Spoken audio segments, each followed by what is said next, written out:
Bismillah. Assalamualaikum warahmatullahi wabarakatuh. Waalaikumsalam warahmatullahi Kami wabarakatuh. dari kelompok 1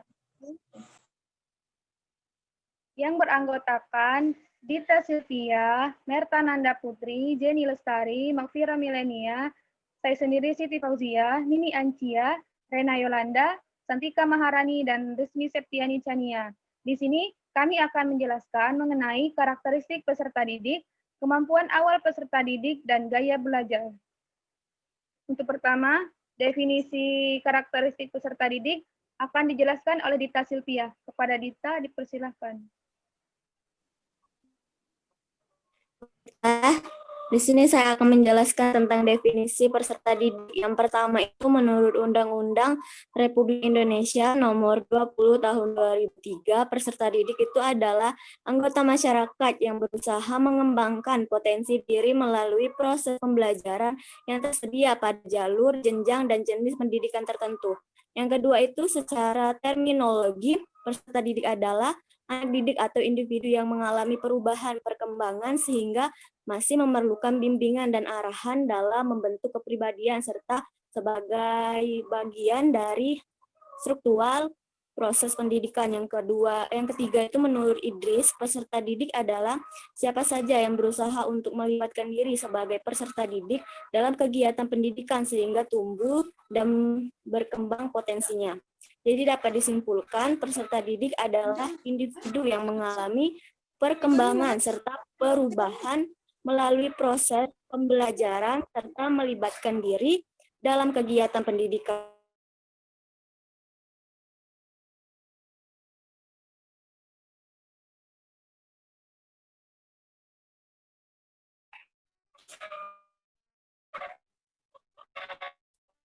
Lanjut Siti Fauzia.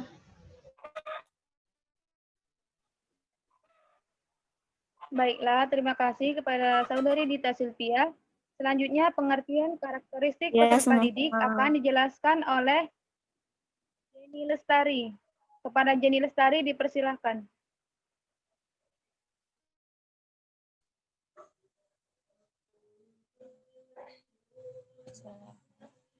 Baiklah, di sini saya akan menjelaskan definisi kemampuan awal peserta didik. Kemampuan awal peserta didik merupakan prasyarat untuk mengikuti pembelajaran sehingga dapat melaksanakan proses pembelajaran dengan baik. Kemampuan seseorang yang diperoleh dari pelatihan selama hidupnya dan apa yang dibawa untuk menghadapi suatu pengalaman baru. Menurut Astuti pada tahun 2015, ia mengatakan bahwa kemampuan awal peserta didik merupakan prasyarat awal untuk mengetahui adanya perubahan. Sedangkan menurut Muhammad Yasrib Sumatri pada tahun 2016, halaman 183, mengemukakan bahwa kemampuan awal siswa adalah kemampuan yang telah dipunyai oleh siswa sebelum ia mengikuti pembelajaran yang akan diberikan. Dari beberapa definisi di atas dapat disimpulkan kemampuan awal peserta didik adalah suatu kemampuan yang telah dimiliki sebelum pembelajaran berlangsung yang merupakan prasyarat untuk mengikuti proses belajar selanjutnya. Kemampuan awal berperan penting dalam proses pembelajaran. Kemampuan awal juga menggambarkan kesiapan siswa dalam menerima materi pelajaran baru yang akan diberikan oleh guru pada kelas yang lebih tinggi. Baiklah, saya kembalikan ke moderator.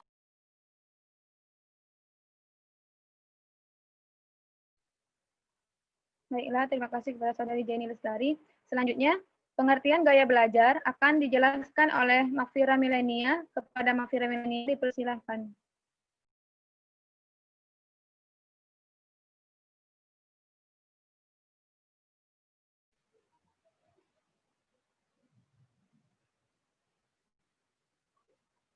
Baiklah, saya Makfira Milenia akan memaparkan definisi dari gaya belajar. Jadi, menurut De Porter Hernacki, gaya belajar merupakan suatu kombinasi dari bagaimana ia menyerap dan kemudian mengatur serta mengelola informasi. Sedangkan menurut Willing, gaya belajar adalah kebiasaan belajar yang disenangi oleh pembelajar. KV memandang gaya belajar sebagai cara seseorang dalam menerima, berinteraksi, dan memandang lingkungannya. Sedangkan menurut Fleming dan Mills, Gaya belajar merupakan kecenderungan siswa untuk mengadaptasi strategi tertentu dalam belajarnya sebagai bentuk tanggung jawabnya untuk mendapatkan suatu pendekatan belajar yang sesuai dengan tuntutan belajar di kelas, sekolah, maupun tuntutan dari mata pelajaran. Selanjutnya saya kembalikan ke moderator. Baiklah, selanjutnya karakteristik peserta didik akan dijelaskan oleh Santika Maharani. Kepada Santika dipersilakan.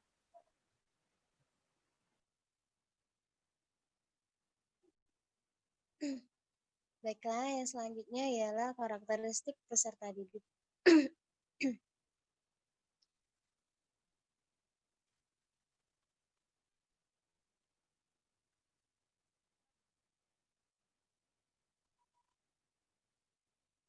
Jadi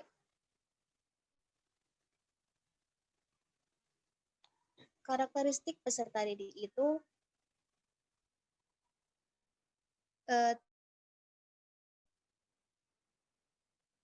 terdiri dari karakteristik peserta didik dan karakteristik peserta didik pada lembaga PAUD.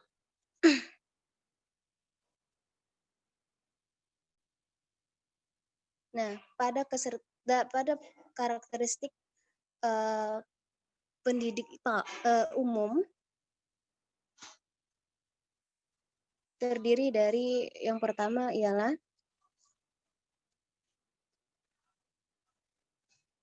bentar ya.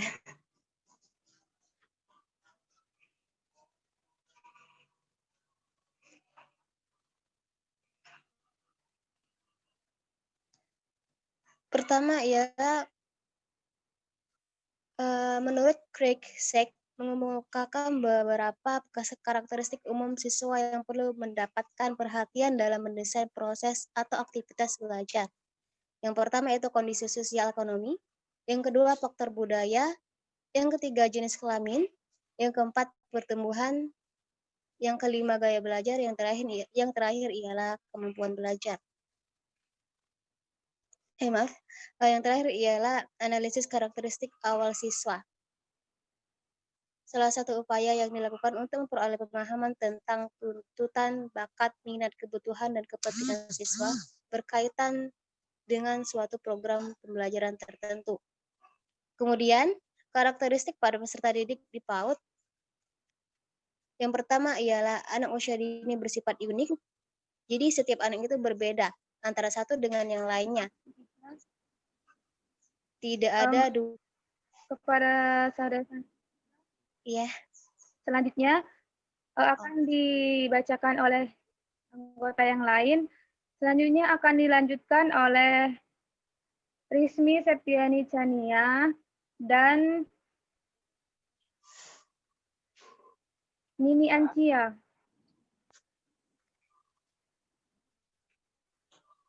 Kepada Rizmi dipersilahkan untuk menjelaskan karakteristik peserta didik di lembaga PAUD.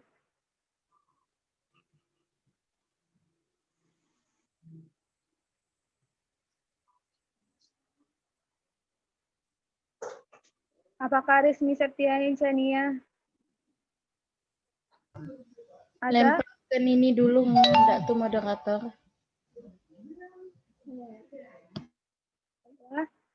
Selanjutnya akan dilanjutkan oleh Nini Ancia. Kepada Nini dipersilahkan.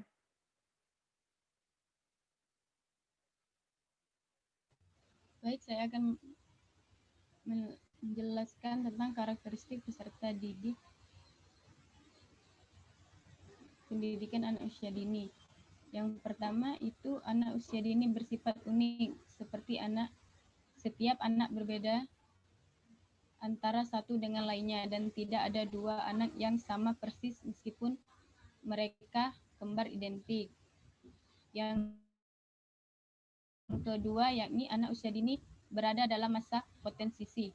Anak usia dini sering dikatakan berada dalam masa golden age atau masa yang paling potensial atau paling baik.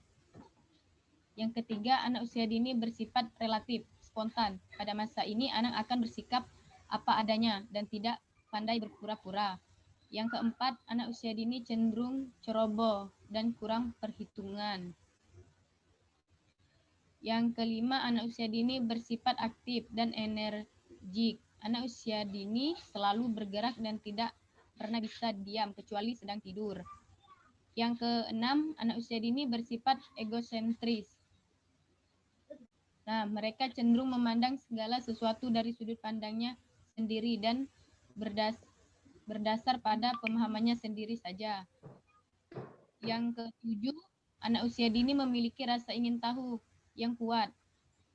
Nah, rasa ingin tahu yang dimilikinya sangat tinggi sehingga mereka tak bosan bertanya apa ini dan apa itu. Yang kedelapan, anak usia dini Baiklah, selanjutnya akan dilanjutkan oleh Rizmi Septiani Saniak. Berhubung Rizmi sudah berada di room, silakan kepada Rizmi untuk melanjutkan penjelasan dari Nini Ancia mengenai karakteristik peserta didik di lembaga PAUD pada poin ke-8. Baik, yang poin ke-8 adalah anak usia dini berjiwa pertualangan. 9. Anak usia dini memiliki imajinasi yang fantasi yang tinggi. 10. Anak usia dini cenderung mudah frustrasi. 11. Anak usia dini memiliki rentang perhatian dan yang pendek. Terima kasih.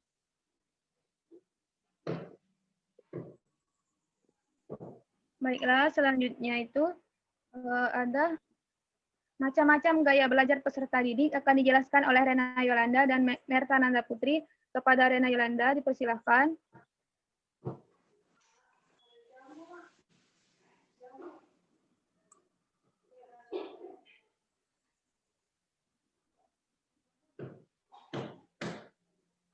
Sepertinya Rena Mungkin nggak ada karena sinyal.